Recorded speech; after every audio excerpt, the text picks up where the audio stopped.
welcome to another episode of the OK Guard Show. I'm Staff Sergeant Brian Schroeder.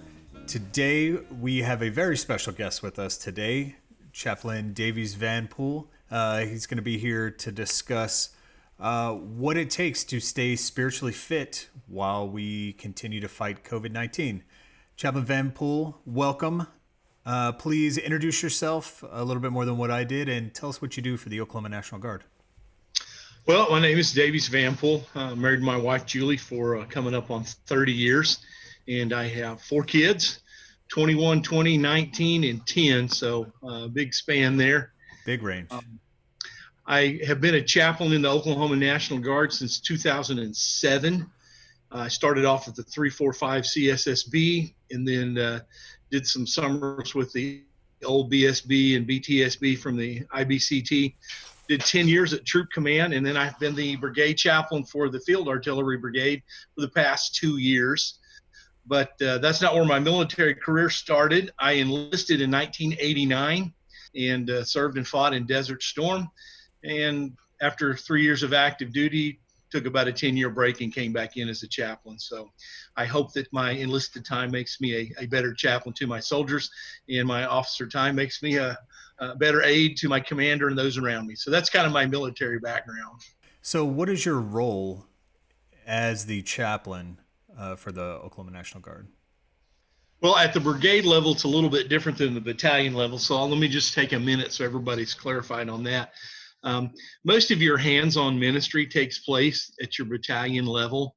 And, all of us would tell you that the best job in the Army is the battalion chaplain, because you get to go out and hang out with the soldiers, eat with them and sleep with them, pray with them, right there in the foxhole with them or on the line with them. And that's just where we develop those relationships.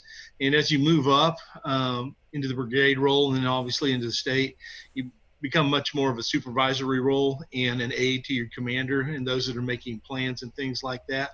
However, and this is a flat out recruiting plea, I'm begging right here, we are way short on chaplains in the Oklahoma National Guard. So we're just really fortunate right now. The way that we operate is much more of as a team. So when we have a crisis, even though it might be my soldier, if there's a chaplain a whole lot closer geographically, well, I'll just call them and say, hey, can you go over and take care of this? And then I'll do the same for them. Since we're so short, it's really turned into a teamwork thing. Well, good. And we'll make sure that we include a little bit more information for those that are interested in joining the Chaplain Corps. We'll put that in our show notes so that they may be able to take advantage of the best job in the Army that you advertise there. That's right. It is. Absolutely. So my role right now, obviously as a brigade chaplain for the Field Artillery Brigade, would be supporting Colonel Henry and everybody in the Field Artillery Brigade and supervising those chaplains at the battalion level. But I still get to do a lot of hands-on ministry just due to the shortage, and I'm grateful for that because we love people. So in a nutshell, that's kind of what we do. Okay. Yeah, it sounds like it would be a very fun job, very fulfilling job, because you get out, you get to see everybody, and you don't stick to just one MOS. You go, you visit soldiers, you visit airmen in certain cases. I would assume if there's some joint training going on. Absolutely. As well as being involved in their families. So that's a very big role. It's got to be very fulfilling for you to have that. It is, and I'm glad you said families. They're one of our biggest roles is family care, especially during deployment times. And while it's been a little while since the Oklahoma Guards had a big deployment, most folks realize that we've had soldiers oversee in bad situations nonstop since 2003, to include now with lots of company-sized units that are deployed. So absolutely, we get to help take care of their families and minister to them as well as their soldiers are away.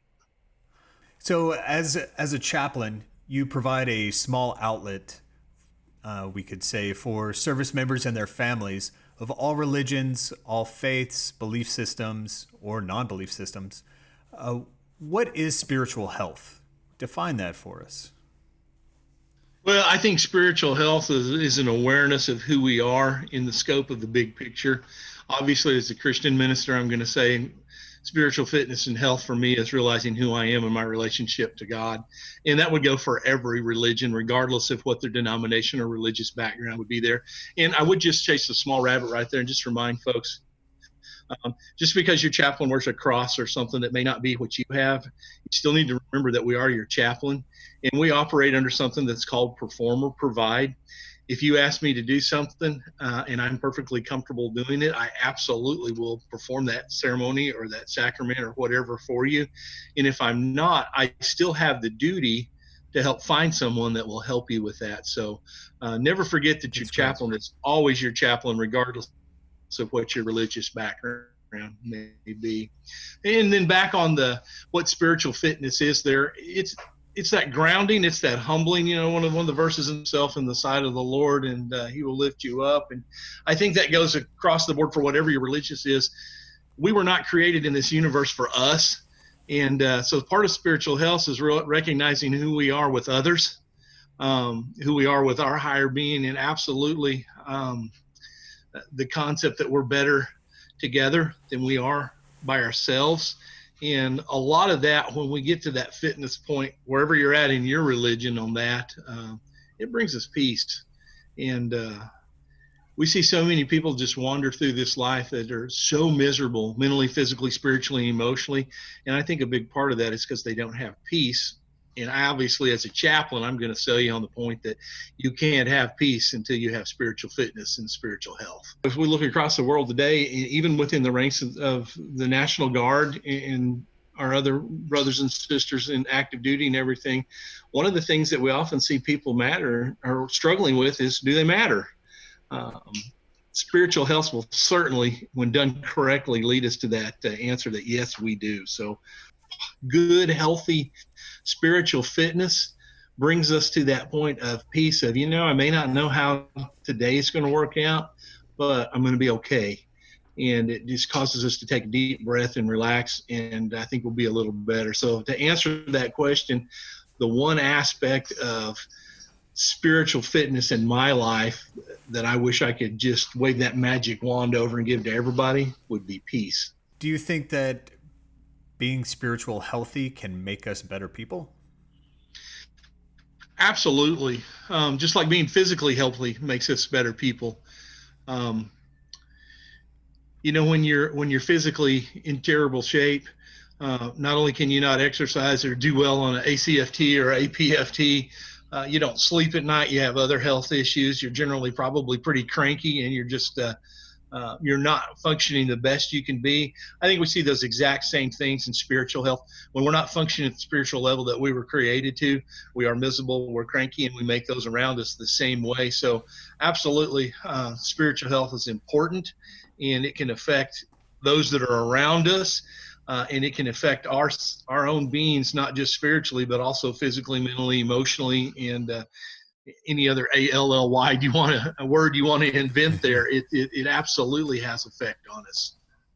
Affects all parts of life, our family, our jobs, our hobbies, everything that we do. So it sounds like there's not one aspect of life that benefits from being spiritual healthy. It's all aspects of life. I would say on that point, absolutely. It just makes you better all the way around, more of your potential all the way around, not just in one area, but in all. Okay. So in your opinion and kind of in your experience as a chaplain and as a human being, what does it take to have optimal spiritual health? Is there a bar that we can set to say, okay, this is where I want to get to, or this is where everybody else is, so I need to get to that level? I think that's different for every person. And to quote an old pastor friend of mine from years ago, he used to just say, make sure you're a better person tomorrow than you are today. So when we talk about setting that standard, if I've improved over who I am today, tomorrow, spiritually, mentally, physically, however, emotionally, then I've made progress. And as long as we're making progress, I think we're doing right. If we go out there and we set that bar at 10 and we don't reach it, sometimes we set ourselves up for failure. I use the cliche about New Year's resolutions all the time. People just set themselves up for success or failure based upon the realistic achievement of their goals there. Let's talk about, we're all training for the ACFT, or at least we were till about 3 weeks ago when all the gyms in the state closed. True. We know where that test is coming out in October, which, praise the Lord, I hear now it's been postponed for a while. I don't hear a lot of weeping and crying over that one, but just gives us a little bit longer to get in better shape for that. But so I go to the gym, and, I hear one of the events that a lot of people are struggling with is the deadlift. And if I go in there and I said, okay, I'm going to reach this goal tomorrow, but yet I've never deadlifted in my life, I get in the gym, and you know what, tomorrow I'm not going to make it. But if I set that goal to say, okay, 2 weeks from now, I'm going to be 20 pounds stronger than I am now. And then 2 weeks from then, I'm going to be 20 pounds stronger than then. Eventually, I'm going to reach that goal because I've set it in increments that I can reach it. Spiritually, it's the same way. I think most of us have a spiritual mentor. Maybe it's an old Sunday school teacher or pastor or deacon or a friend, or maybe it's your grandma or your grandpa or whoever that might be. I think we all have a spiritual mentor. And if we sit down and we think, okay, I am going to be at the same spiritual level that I perceive them to be at tomorrow, probably not going to happen. So we need to divide that up into things that we can attack and improve upon. And a real healthy exercise for people to do, and they don't need to share it with anybody unless they want somebody to keep them accountable, is write down on a sheet of paper, where am I weak spiritually? What does that look like to me? What do I need to improve on? Well, if they come up with 10 things on that list, and this is just my opinion, and there'll be others that would disagree with me on this, if they sit down and they try to work on all 10 of them at the same time, probably not going to see a lot of progress. But if they pick one and they stay after it and they master it and they stay good with it, and then they grab the next one and they just make it a process. So that standard of what does spiritual fitness or health look like could be different for all of us, but from Chaplain Vanpool's heart, it would just be, as long as you are continually improving. From the Christian world, I would say if you're becoming more and more of who God wants you to be every day, you're on the right track. You're going to reach that tomorrow. We joke in church a lot and say things like, do you ever graduate from Sunday school? Well, the answer to that is no, or we wouldn't have senior adult Sunday school class. So it should be the same way with our soldiers. Do we ever graduate with you are now spiritual healthy for the rest of your life certificate? No, that's something we got to work on every day. That's great. Yeah, it's a continuous process, never ending, finding new ways to explore how you can stay fit, either physically or spiritually. Sounds like a great way to learn how to improve as an individual, as a human being. So absolutely. In general, do you think people are spiritual healthy? Our society today, where would you place our collective spiritual health on a 1 to 10 scale? Probably in the middle at best, but I would explain that. If I had to give them a number, I'd say 5. Okay. In our society today, there is a group of people, and I'm not being judgmental here at all, because we're all entitled to believe however we want to. That's part of the greatness of this awesome country that we live in. But there is a good number of people that don't recognize spirituality as important at all. And not necessarily even talking about religion there, but spirituality, they don't value it or see the need for it. It kind of becomes a joke or something that they scoff at. And part of the reason I think that is we can't necessarily see that. I think that's still why we as a society struggle so hard with mental illness problems as well. If I break my arm, you can see it pointed in the wrong direction, so I'm gonna go get it fixed. But if I've got something wrong mentally, nobody can necessarily see that to know that I need to go see somebody to get me help and get it fixed. And that goes infinitely amount for spiritual things, because we are so driven in our society right now not to be judgmental that we don't ever want to go up to someone and say, hey, I think you're struggling with this, for fear of offending them. So we don't even buddy check as well as we should on the spiritual side. So overall, I would say, due to a total lack of some elements of society even feeling that that's something we should do, through those of us, and I include myself on this sometimes, because let's be honest, none of us are perfect. When we know we ought to be doing something and we're not,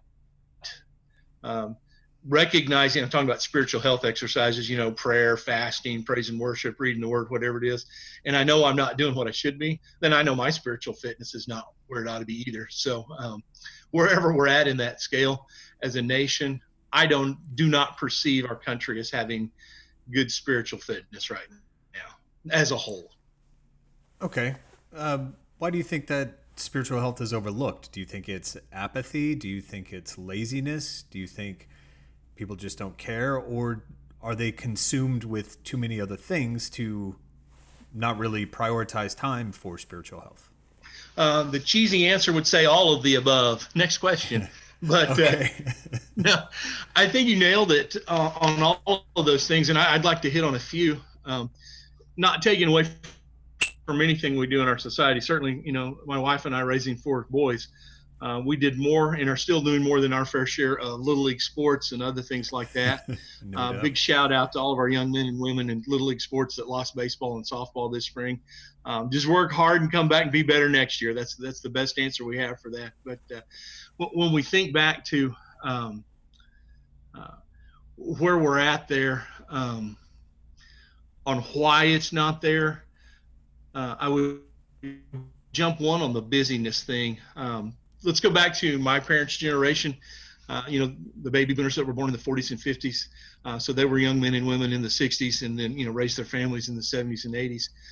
There was no cell phones. There was no technology. People sat on the porch. Families ate dinner together around the table as a whole, not just talking about my particular religion as a Christian, but religion in general. People did that as families, and there wasn't so many things to compete with. And I think that allowed just a vehicle to be in better spiritual health. And now it doesn't matter whether you're a parent of 5 kids or you're a single mom or dad or you're all by yourself. There are so many things in our world to do right now. And most of our jobs, whether it's in the military or in the civilian sector, they just require so much time. We all signed up. I remember when I enlisted back in the late 80s, even though I went active duty, I remember the Guard slogan back then: 1 weekend a month and 2 weeks in the summer, no more. And, everybody that's ever been in the National Guard or the Reserves learned real quick that, that was a great selling pitch, but there wasn't much truth to it. And I think that's the way everything is. We're so busy, so we start letting slip the things that maybe don't have the immediate results to them. Like, if I don't take my kid to baseball practice, he's not going to get to play this weekend. If I don't go to church or wherever my place of worship is, or I don't do my quiet time or my individual study, who exactly is that going to hurt? Well, it's going to hurt me, but nobody else is necessarily going to see it. And these other things that I've committed to, I get so busy with, I think that busyness is a huge detriment to our spiritual health. I'm not absolutely in no way, other than spiritual ways, would ever be glad about COVID-19. And my heart goes out to all the people that have it and are struggling with that, and our prayers are for you. But if we tried to find a diamond in the rough there, this definitely has caused us to slow down a little bit as a society. And just looking at my own particular live streams, whether it's a brigade chapel service or my own personal church service here from where I'm senior pastor out here in Northeast Oklahoma, our numbers on our live stream and everything are quadruple what they used to be. Now, part of that is because we've lost our crowd physically because we can't be there, but also I think maybe there's a little bit of spiritual renewal going on during this crisis. We sure hope so anyway. So that was kind of a long answer to that question, but the busyness, I think, would be the number one thing that is killing our spiritual health. We don't prioritize correctly. Okay. In that regard, are there certain types of people or personalities or demographics of our society that might be more susceptible to having poor spiritual health? Our traditional answer to that usually is introverts, although I don't know that I necessarily believe that. But, if I'm going to go celebrate worship, whatever my denominational religious take may be, I got to get out and go do it. I can do it at home and I can do it by myself, but it's a lot more engaging to do with others. Also, people that are extroverts tend to talk to their friends. Hey, this is what's going on. This is what I'm depressed about. This is what I'm struggling with. Whereas introverts will keep a lot of that to themselves and maybe not be quite as proactive as normal. But in the same sense, looking at a different side of the same coin, that true introvert that really knows who they are, might be a much spiritually healthier person than those of us who are pretty outgoing, because we don't pay the attention to our self-care that we should, that maybe an introvert does. Okay. So, in our current situation that we live in, our time of COVID-19, people are paying a lot more attention to keeping our immune systems healthy, washing our hands, using hand sanitizer, wearing masks in public to reduce our personal impact on spreading COVID-19 or even catching COVID-19. Does spiritual health work the same way? Is there such thing as spiritual health hygiene? Do I need to wear a mask to keep other people's poor spiritual health from infecting me? Can it be contagious? Absolutely think it can, in both directions, positive and negative. So let's deal with the negative first and then switch over to the positive. My generation, I'll be 50 this year, so I'm in the middle. We used to have a thing we called Debbie Downer, and that's that designated person in our unit or in our church or in our social skills. So it doesn't matter what's going on, they always look to the negative side of things, and it just drives you insane. Those are the type of people you intentionally didn't invite to your birthday party or to your Christmas dinner because you didn't want the negativity there. Our friends will either lift us up or they'll take us down. And so as we think about COVID-19 being contagious, think about negativity versus positivity. And this is be my transition to the positive side. One of the things we do in the chaplain world are strong bonds events. And a lot of the curriculum we do there comes from PrEP, which is based on just tons and tons of sociological studies there. And one of the things that they agree on across the board is it takes 21 positives to outweigh one negative.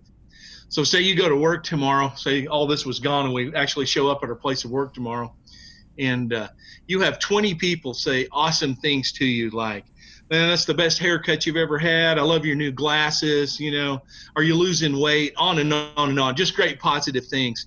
And one person, even if it's in the middle of the day, the beginning of the day, or the end of the day, says one negative thing to you, for whatever reason, that's part of how our human psyche works. We're going to remember the negative.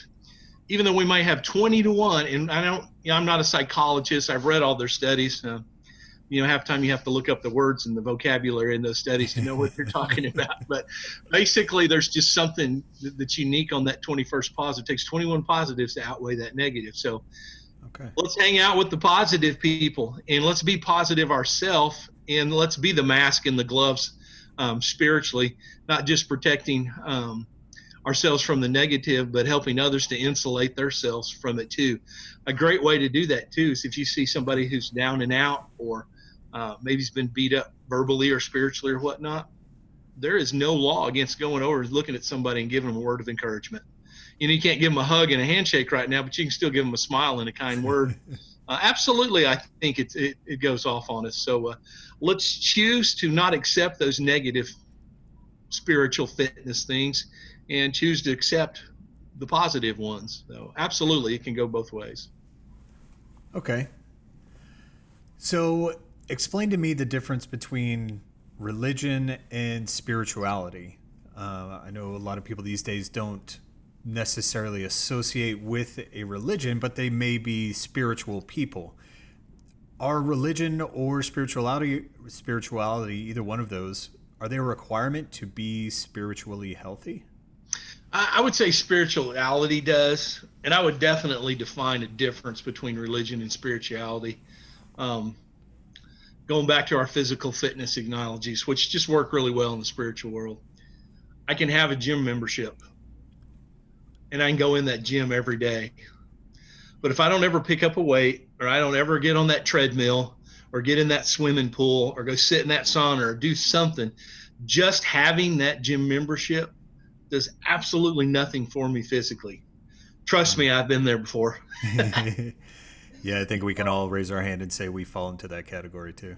Absolutely. So it's the same thing with religion. Religion is checking the box on paper. Yes, I am a member of my local congregation, whatever your flavor of religion or denomination may be there.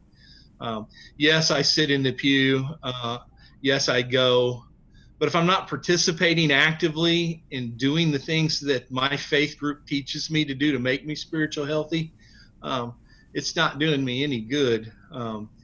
You're just doing it because somebody else is watching you do it, or you need it to keep your job. You know it's the right thing down deep, but you don't really care. There's lots of reasons that people are quote unquote religious, but not necessarily spiritual. One of the ways that I can get that as a chaplain, when I ask somebody in my faith group, being sensitive to that, hey, how's your relationship with the Lord? And their answer is, well, I go to church. Like, good for you. How's your relationship with the Lord? You know, what are you doing? Are you reading the word? Are you praying? Are you worshiping? Are you fellowshipping with others, or are you just a bench sitter? Because being a bench sitter doesn't make you spiritual. So yes, I think there's a huge difference between being religious and spirituality. And yes, I think you have to have that spirituality to have positive spiritual fitness or spiritual health. Because if you're not in tune to those things, you're missing out a whole area in your life that will make you better all the way around. Okay, so let's talk about mental and spiritual health and that connection that may be there.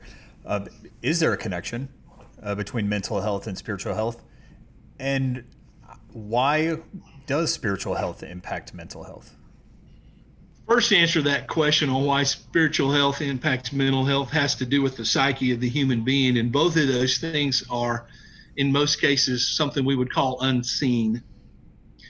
While, I go spend time in the gym, you can tell if I'm getting ripped up muscular or if I'm getting thinner, if I'm getting stronger. Just looking physically at someone, not knowing any of their background or anything that's going on in their life, other than that smile and that peace that may be on their face, it's really hard to tell if someone's mentally healthy or spiritually healthy. So since we can't see those things physically, a lot of times as human beings, we lump them together. So we tie mental health with spiritual health. And that's probably not completely wrong. The judgmental part of it is, but someone who is very spiritually healthy in most cases is going to be very mentally healthy. And in my personal opinion, as a chaplain, as a pastor, a person who is very mentally healthy is probably also going to be very spiritually healthy.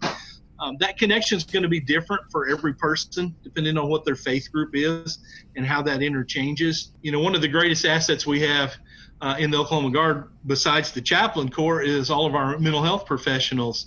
And you can ask any commander who's had a serious issue with a soldier, they call the chaplain and they call the mental health professionals, and we work together because some of those issues are very spiritual and maybe outside of the area of expertise for the mental health professional, when some of the issues might be very mental health related and kind of outside the area of expertise of a chaplain. So they're tied together, but they're very, very different. And if I had to just put it on paper and say, you know, this is exactly how they're tied together in every person, I don't think I could do that. I think that's unique to the individual. Yeah, so much of what a person experiences in their life is individualistic. We experience life together, but on an individual basis.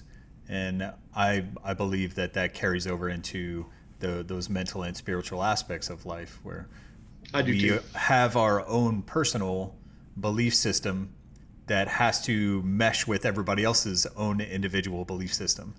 Because a lot of what we do and what we experience as human beings is not just what we see, but the other people that are around us and how they are experiencing their lives impacts ours so much. Absolutely. So let's talk a little bit about, dive into mental health a little further. So people that are more susceptible to depression may be having a very difficult time now, except for the introverts who are loving being away from everybody like we talked about. So are people that are more susceptible to depression or suicide, can they benefit from spiritual fitness more than people that are less susceptible to depression or suicide? I definitely think they can benefit. I would question the use of the word more than, indicating that some of us need spiritual health more than others. I think we're all on that same playing field there. But in the essence of the question there, absolutely. And I'll go chaplain on you back to one of my earlier answers. One of the things that depression just whips on people with is you're all alone. You don't matter. And that's one of the things of being very spiritually healthy reminds us is hey, I do matter. From the Christian's perspective, that's going to cause me to go, wow, I was created in the image of God. So somehow, some way, when I look in the mirror, I resemble my Creator. That in itself is going to help me with my depression, reminding me that I matter. The suicide thing there, unfortunately in the National Guard, we've had a lot of those, and I have played a role in some of those young men and women's lives that we checked all the boxes and we did everything right. So there was no word to look around and say, hey, they went ahead and committed suicide, and here's where we messed up. If we'd have just done A instead of B or B instead of C, it wouldn't have happened. And I don't think that's fair for us to do that. But as professionals, we do sit around and go, well, what could we have done different? And I don't know that there's ever an answer to that. But I know that depression left unchecked leads people to deeper depression, and then it ends up oftentimes in that horrible event that we call suicide. That's one thing that I would say the Army got right all the way back to Vietnam. Battle buddy.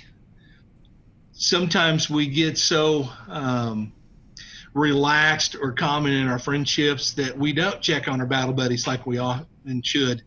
And take somebody who's starting to struggle with depression. They're not putting themselves in somebody else's frame of mind. They're in their own frame of mind. So they begin to think like, well, my squad leader hadn't checked up on me this month, or, I haven't talked to my platoon sergeant or my first sergeant in a week. They must not love me anymore. They must not care about me anymore. And them totally not realizing that their squad leader or their platoon leader or their first sergeant are completely involved and engulfed in their own life with craziness, and maybe even have huge crises too, but they don't see that. So it takes them to that place of depression's going farther, and I don't matter and I don't care, and it leads to that. And that's one thing I always harp. When you're just sitting around and one of your battle buddies' names pops into your head, what is so hard about taking 30 seconds out of your day and texting them or calling them just to check on them, especially today in the COVID-19 area? Yeah. It doesn't take us any time at all, and it doesn't cost us a thing. But yes, to answer that question, I do think that people that struggle from depression and suicide can greatly benefit from that spirituality, because it gives them that worth. They have a purpose. God has a purpose for them. They're not just there by themselves. And I think we need to be a little more proactive in that area. Well, like you said, especially in these times, it can be a very useful way to cope with what we're experiencing. And we live in a current time of many unknowns. Will I be the next one that's furloughed? Will I have a job when this is all over with? Even the essential workers, when will I get a chance to rest? When will I get a chance to do that? And nobody really knows the answers of when all of this will go away. But everybody's had to adapt to this new reality of living life, wearing a mask, standing 6 feet away from everybody else. You may be also the designated grocery shopper for your family now. And when that used to be your time to enjoy your family or enjoy your spouse walking around the grocery store, now you're seeing yourself do that by yourself. So knowing how to cope with the unknown requires, a really solid, good set of skills to maintain a healthy brain mindset. So how are these coping skills associated with spiritual health? You talked about that a little bit, but how can spiritual health show us how to, or give us ways that we can cope with what we're currently experiencing? Well, obviously, I'll go back to that same answer I keep giving on peace. It helps us realize this is going to be okay. I don't need to know all the details of how it's going to be okay, but it's going to be okay. And it brings us that inner peace that only comes from that, in my opinion, from our relationship with the Lord. But I think also we can look back I'm going to go my personal experience here. If I'm going through Scripture and I go through Corinthians and it tells me, nothing that's happened to me hasn't happened to someone else, it reminds me that we're all in the same boat together. And I think one of those, a lot of people may not, it goes back to seeing other people in trouble that have been where we're at, and we share how we help them. It's that same mentality of we share how we're getting it through with one another. And tying that back into what we were just talking about, checking on people. I have been contacted by at least 10 different people in my unit. And when I answer the phone call, I see their name on my cell phone. The first thing I think is, oh no, we've got a crisis. They need me. And without exception, all 10 of those folks, maybe even more than that last week, maybe it might have been closer to 15. I say, hey, yeah, this is Chaplain Vanpool. What can I do for you? And their first word was, well, nothing. We were just checking on you. And even as a chaplain and as a pastor, man, that lit my day up, And I would share, well, what are other people doing? How are we doing this? What are we doing? And just that open communication with other people of how are we going to the grocery store? How are we doing on the computer, or what's not working for you? One of the things I hear going on a lot right now, both from teachers and students that have gone on to online school for the first time ever, right off the bat, there was a whole lot of issues and there was a lot of frustration. And once the frustration stopped and people started communicating, you heard one school district say, hey, we're trying this and it's working pretty good. And another school district saying, we're trying this. And then that third school district going, we didn't think of either one of those. Thanks for those suggestions. Our life's going to be a whole lot better now. It's just leaning on one another. So I think the spiritual health of realizing we're not alone. We're supposed to love our neighbors ourselves, like Christ said.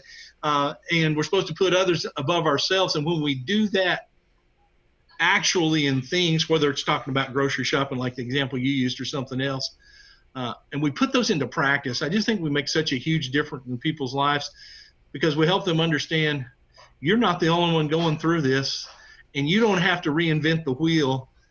Use your brothers and your sisters out there to help you figure out what's going on, and let's rely on one another. I'm going to lean on you today, because tomorrow you're probably going to lean on me, and we'll be better because of it. And loving one another from a 6 feet distance, leaning on each other from a 6 feet distance, it can be very difficult to figure that out. Part of the restricted social interaction that we have can be very daunting, very depressing if you look at it that way. But social interaction as a whole does increase dopamine in our brains, and that's what makes us happier. So since most of our interactions are 6 feet away, they're through a camera, kind of like we're having this conversation now, what are some ways we can encourage spiritual health between each other when we're having that distance? How can we love one another from that 6 feet distance? I think it's found in the little things. Once again, just have to use experiences from my own life, and not just with my church, but with churches, and not just the Christian faith, but with all sorts of religions I have heard of. The ladies that teach the kids Sunday school class have packed up treats and bags and whatnot that are sterilized, and they just leave them on the front porch of the family, and knock and say, hey, there's a gift out there for you. Well, normally we wouldn't do that, except for maybe Christmas or maybe Easter, which we just had. But now we're doing it on a regular basis. I know a particular individual in the National Guard that they call me and they always ask, I said, do you know any soldiers that are struggling? And we never talk about what, because it's nobody's business what somebody's struggling with, because one person might be mental, another might be financial or something else. But they said, just give me a list of people that can be encouraged by a card. And this individual has written like 400 cards in the last 2 weeks to our Guard soldiers of saying, hey, just wanted you to know somebody's thinking about you and encouraging you. If you need anything, here's a phone number to call. We normally wouldn't do that. Not because we don't care about those people, but just because that's a vehicle we wouldn't use. We'd go talk to them in person, or we'd pick up the phone and call them maybe, and then set a time to meet them or something. So just the little different things there, if you take the time to do it. I'm a hands-on person with my soldiers and with my church. We had a soldier that was having a surgery here not too long since this, in the last 2 weeks. I don't always think in the COVID-19 mentality. And I got to the door of the ER, which was the quicker way. I made that path at St. Francis in Tulsa a million times. It's the quicker way to get the ER. And the lady stopped me at the door and she said, can I help you? And I said, well, I'm Chaplain Vanpool of the Oklahoma National Guard. I got a soldier having surgery this morning. I just want to stop in. She said, I don't mean to hurt your feelings, but you're not allowed in here. Each person can have one family member. You're going to have to leave. And so I stepped out in the parking lot and I cracked up and I thought, 30 years of ministry, I've never been thrown out of a hospital before, but today was a first. So I had a choice. What am I going to do? Well, I texted the soldier's wife and I said, hey, do you have service in there? Yeah. And I said, can you Skype with me for 30 seconds? You can see my face and know that his chaplain loves him. I wouldn't have done something like that beforehand. So it's in the little things, I think, that writing the card, the Skype, the kind word, it doesn't take a rocket scientist to figure out from that 6 feet distance, how can we help one another? We just have to be innovative on it. Yeah, I think you're exactly right. We're innovative. We have to be creative in how we want to interact with people these days. And if you're not sure how to do it, there are a lot of different resources online. There's videos of people doing different challenges. I've noticed today that people have started posting photos of their senior year in high school, no matter when that was, to encourage those seniors that aren't able to finish out their senior year of high school. That's great. That is an amazing way that everybody can participate to show solidarity in trying to get to this virus. It makes a difference. It makes a difference. 100%. So we know that mental health can positively and negatively impact our physical health. If we are feeling depressed, our body begins to kind of shut down in certain ways. Maybe we take on bad habits because of depression, whether it's drinking, smoking, maybe eating. That over time can have negative effects on your physical health. There was a study that was published by the Journal of Medical Ethics and History of Medicine that found that spiritual health affects not just mental health, but your physical and social health. So we talked a little bit about how your personal spiritual health and fitness can impact those around you and improve or bring down the social health of those that are around you. And we talked a little bit about mental health. How does spiritual health affect your physical body? You could probably get a psychologist or two to argue with me a little bit on this, but from my perspective, really spiritually healthy people are usually physically healthy people too. But we all go through that roller coaster of, hey, we're really fit right now and we're really not so fit right now. And we do that. But a lot of times when you see people that are anger or full of bitterness or hatred, things that we would commonly refer to as being very poor spiritual health, you can see it in their physical bodies too. Maybe not in their physique, because maybe they're still pretty fit, aerobically or muscularly, but they don't sleep at night and they struggle with headaches. They're snippy and hateful to people all the time. Maybe even what we might call toxic sometimes, which none of us want to be around folks like that. So the really poor spiritually fit people, it shows in their physical, it shows in their personality, it shows in their actions and everything. And that's where, if we learn and teach ourselves to read that, we can step in with buddy aid, and maybe it doesn't get quite that far. But absolutely, I think you can see it. And that anger, that bitterness. We talk about depression, that hopelessness. I don't know how old you are, brother, but I'll be 50 this year. And as a kid, I was forced to watch the show called Hee Haw on reruns. Oh yeah. And they had one episode where all the guys, it was a scene in almost every episode where all the guys were sitting out on the porch with the dog, and they were singing a song that goes, gloom, despair, and agony on me. If it weren't for bad luck, I'd have no luck at all. When people exhibit that all the time, they're not spiritually healthy. We see that. So absolutely, I think it shows in our overall health. And if we stay in that long enough, it's harder and harder to maintain what physical fitness we do have. And then it drops off. And, not being judgmental to anybody here, but just showing people where we see that at, really three major areas. When spiritual fitness gets so crummy that it shows in the physical side, people either get grossly overweight or they get grossly too thin, or they turn to alcohol, or they turn to drugs or some other form of stimulant. And we all know where any of that leads us to a very bad place. So absolutely, Sure. when spiritual fitness goes crummy, it manifests itself in our physical lives as well. That's really interesting because you really can see the impact that a poor diet can have on the physical body. You can see the impact that smoking has on an Absolutely. individual. And a lot of those, it sounds like, are tied into spiritual health and fitness as well. So, what are some ways that we can incorporate spiritual health into a healthy lifestyle of eating the right foods we're supposed to, having proper nutrition, and exercise? Because you always hear the way to be healthy, it doesn't matter what you are, what you're doing. If you have proper health and nutrition and you exercise every now and then, you're probably doing great. How does spiritual health fit into that? Well, I think I'm going to go ahead and go off with some actual practical things I think that we can do here. And this obviously works well for me coming from the Christian standpoint, but I also realize that as a chaplain, it's my responsibility to help the spiritual health regardless of what someone's religious background is. So these things, if you plug them into your specific faith, whatever that faith is, they will work. So the first thing that I would go with there is reading of the word. Whatever your holy book is, as a Christian, that's going to be the Bible.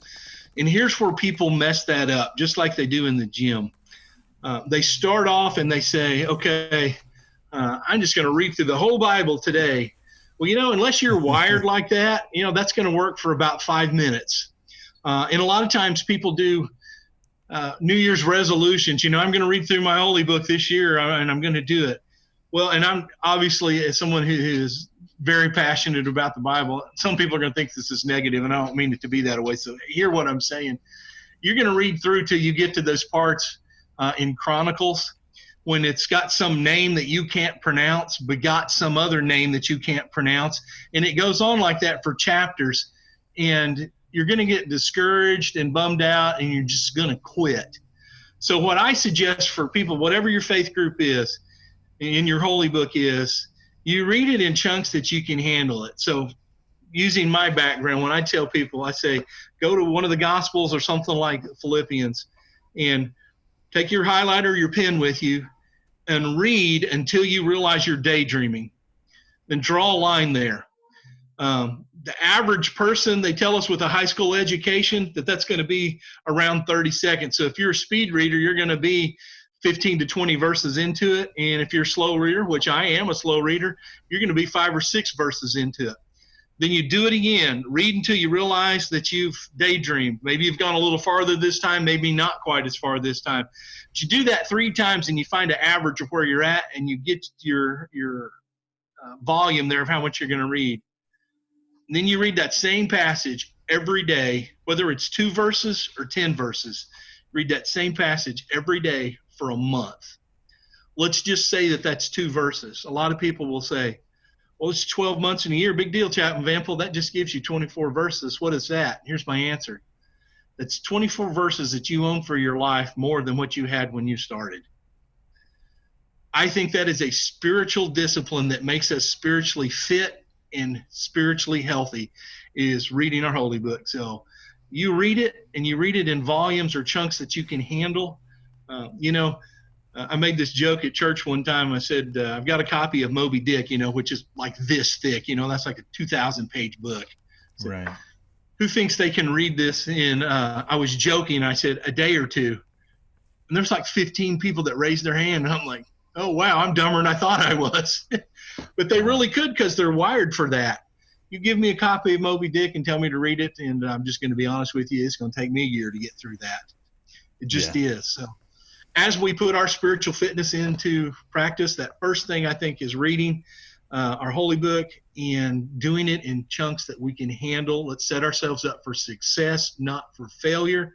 Because if you fail at it, then you're just going to be madder and more upset, and your spiritual health is going to get worse. So do it in a way that helps you. Second thing that I'm going to call praise and worship. my Hindu or my Buddhist friends are going to say meditation there. But, that doesn't matter whether you're sitting in church, which none of us are right now, and you're singing your favorite praise and worship song or your favorite hymn, or you're sitting outside looking at that wonderful, incredible sunrise or sunset that I believe the Lord God made, and you're just looking at his awesome creativeness. But we got to have that moment where we're still and we just listen. And the world that we live in right now, people are just going and going and going and going. That's one of the good things I think about this whole COVID-19 thing, is it's causing people to slow down a little bit.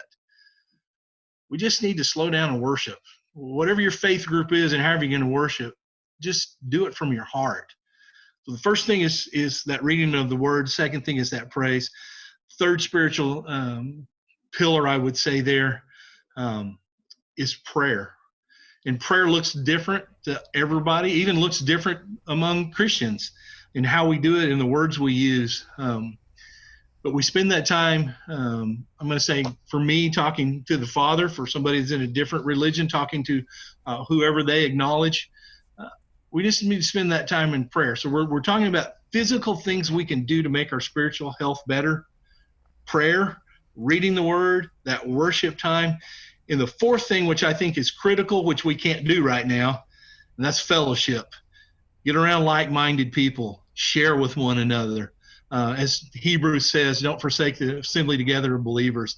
To be with people that think and feel and worship and pray like we do, those are important things. So if I had to give you 4 pillars of the faith that will work for any faith, that's what they are. And I promise you, if you'll do them consistently, your spiritual health will improve. There's no way it can't. So that would be my, how do we physically make our spiritual health better? That's it. Some really great advice, really great tips for anyone really of any faith belief. For those that maybe don't have a belief system for themselves, are there any tips that you would recommend? Well, absolutely. If they absolutely have, if we would call, and I've got some very good friends in the Guard that would call themselves traditional atheists, where they don't have a belief in a higher power at all, but can still be spiritually fit and realizing that the universe wasn't created for them, that they're part of a bigger picture there, even though they may not acknowledge that bigger picture in the same way that I do.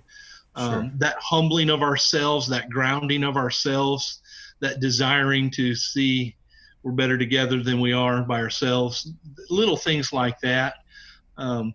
Sometimes just talking to someone, that's one of the things that chaplains do far more than anything else right now. We traditionally would ask a chaplain, hey, what do you spend most of your time doing? A lot of people would assume they would say, well, religious support, preparing for services, which are good, correct, right answers. But I can promise you all the chaplains in the Oklahoma National Guard right now spend 10 to 1 time counseling that they do to that other, because people need others right now.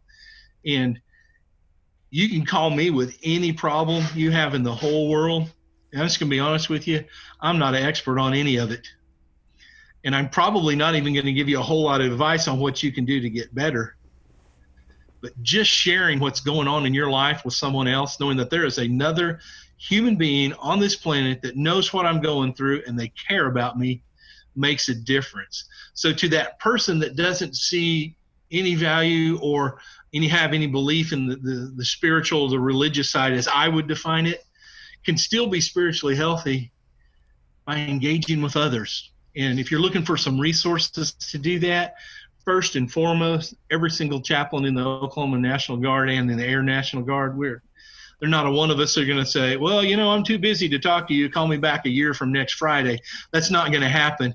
We might say, hey, can I call you back in 15 minutes or call you back this evening? But we're going to engage with you. That's what we're there for. So I beg you, use your battalion chaplains, use your brigade chaplains, use our full-time support chaplains up at JFHQ. We're there for soldiers. We care about them and we love them, and that is our purpose. Also, local clergy. And if that's not something someone feels that they could go to, there's a fantastic resource out there, Military One Source. It's completely confidential. If you just need somebody to talk to, pick up the phone and call them. They're there for you. I would engage with others, even if I didn't have any value in religion or spiritual fitness. not trying to get through this by myself, because that's not healthy. No, it's really not. And I feel like the longer this goes, the more we realize how much we really need each other. Well said. Not just somebody to talk to, but just that energy connection that people have between each other. I think this distancing has made us realize how important and valuable that connection is that we have between each other. So we talked about this a little bit already, but what positives do you see coming out of this whole situation that we're currently in? Well, I can give you a couple of funny ones. I had a dear friend of mine, one of my church members, a widow lady way up in her 80s, who's not physically able to get out of the house and hasn't been for maybe a year or two because of, just arthritis and not being able to walk and some other health issues there. And she called me on the first Sunday that we live streamed. And she said, "Brother Vanpool, I just want to thank the Lord for COVID-19, which I thought was the most horrible statement I'd ever heard." I said, "What are you talking about?"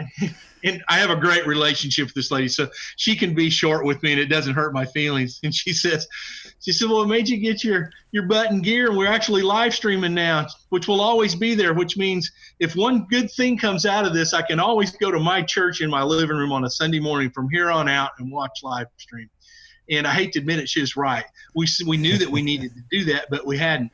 Same thing on the guard side. We're talking about how we're going to do virtual drill. Chaplains are sometimes here and there, and we can't get around to everywhere we need to be because we're so short-handed. That I'm aware of, like 90% of the Oklahoma Army and Air National Guards are doing live stream chapel services for our soldiers. And here's the great thing about that. Sometimes we have a chapel service maybe Saturday at 1300 or Sunday morning at 08, but gals that are in critical MOSs that can't get out of their training environments never get to come to chapel service. Well, now we've put those on our brigade or our battalion Facebook pages or YouTube channels. And anytime during drill weekend, our soldiers can go, "Hey, I wonder what the chaplain had a good word about today." And then go back in there and click on it. Now, I'm going to be honest with you. That didn't take a rocket science to figure that out, and that's something we probably should have been doing for years now, and a couple of them were. But old guys like me that don't live in the tech world, we're kind of scared of that, so we didn't even think about it. But now that it's already set up, and just a big thank you for all those guys and gals that have those tech skills that have set that stuff up to make us chaplains look good. I certainly appreciate that. But forever now, every member of the Oklahoma National Guard will always be able to go see what their chapel service was. All they got to do is go look at it on the internet there. That's a great thing for it. Like 100%. I said earlier, I've probably gotten 10 or 15 calls.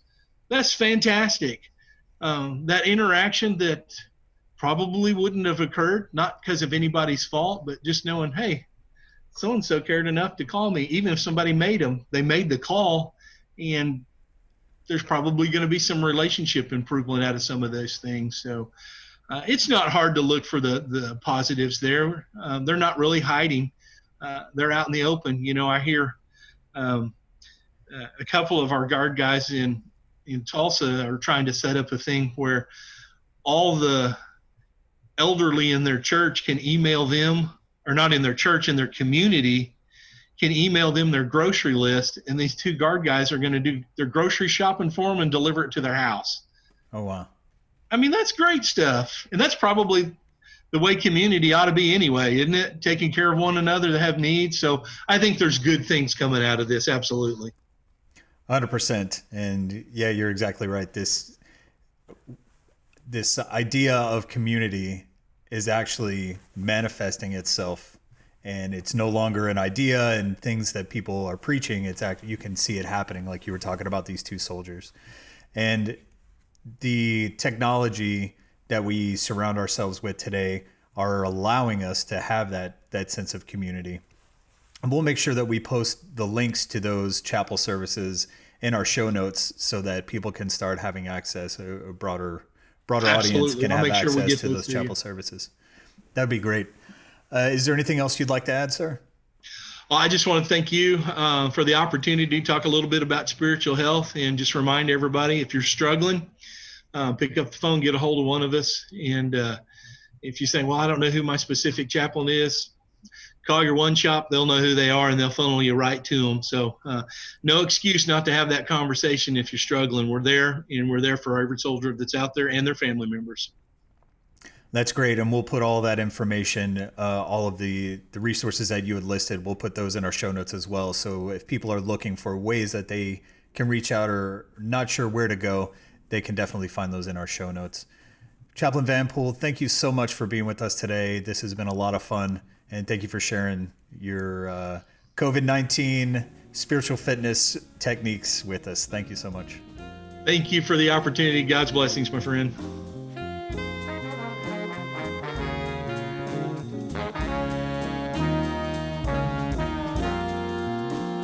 The OK Guard Show is produced by the Oklahoma National Guard Public Affairs Office.